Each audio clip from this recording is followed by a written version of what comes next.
Today you're going to learn how to make your own Mighty Watercolors. You're going to need a glass or container with water and old markers. That's it.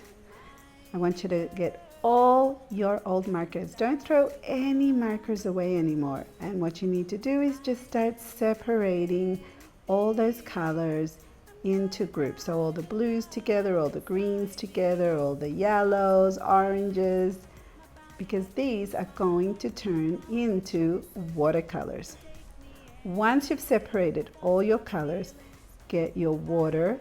Now I'm using glass here so you can see what it looks like, but you can use old yogurt tubs, anything you like.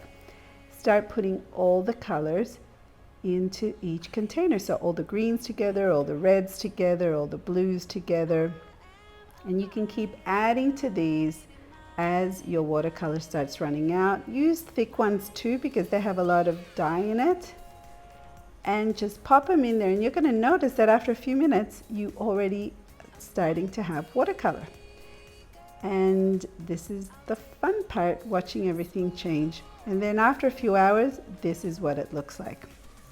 So once you're ready to paint, get all your colors, get your water brush, get some paint, get some water, and then just start painting on your paper. If you have watercolor paper, even better, or thick cardboard. That cardstock is great too.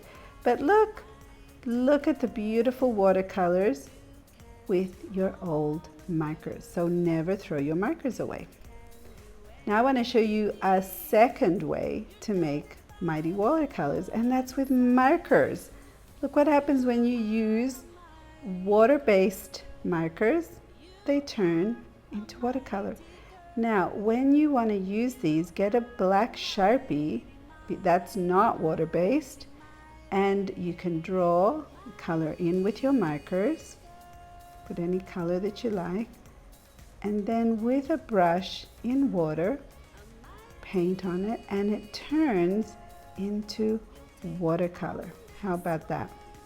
So did you notice that the black Sharpie stayed the same because it's not water-based?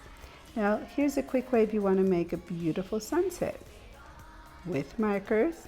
Look at this. Ta-da! Now it's a beautiful watercolor sunset.